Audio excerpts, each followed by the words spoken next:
衛福部屏東病院有前員工佇4月寫批予衛福部，講因這個病院的院長啊，甲伊霸凌，伊無砍職，才來洗頭路。也甲衛福部檢舉到即馬是3個月，攏講無啟動調查。也衛福部是回應講，因為這個案件當到7月初1來實施工課場霸凌的新制度。也牽涉機關首長的這個霸凌案件，會交予地方政府來調查。也即馬資料是已經交予屏東縣府來偵辦。病人出入日，屏東病機平常日共款未少人。不過，一名離職的員工今年4月寫批甲衛福部長檢舉，指控受到院長的工課場霸凌，表示院長常常對病院的員工講話足無客氣，甚至佇無共單位的同事面頭前質疑伊的工作能力，造成檢舉人的壓力愈來愈大。落尾只好辭職去找別個工課。到了評鑑也都是要去負責啊，你不要再躲了，這全員動起來，沒有參加的話，就給我記住。全部參與，不參與的話就我之前講過的難聽的話都講過了。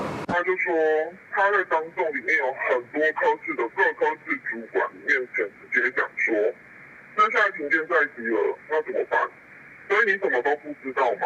那我們管中到底有什麼事情能夠問你？這句話的時候非常的侮辱我們。在整個現場的霸凌，我已經覺得已經5、6個月了，我到現在我的狀況還是不法侵害跟霸凌的部分，目前也是因為被就是申訴人跟被申訴人原則上目前也都在那個目前的一個階段。屏東病院表示，因為案件進入調查階段，因無方便加講啥物，未來會閣提升董事關懷機制。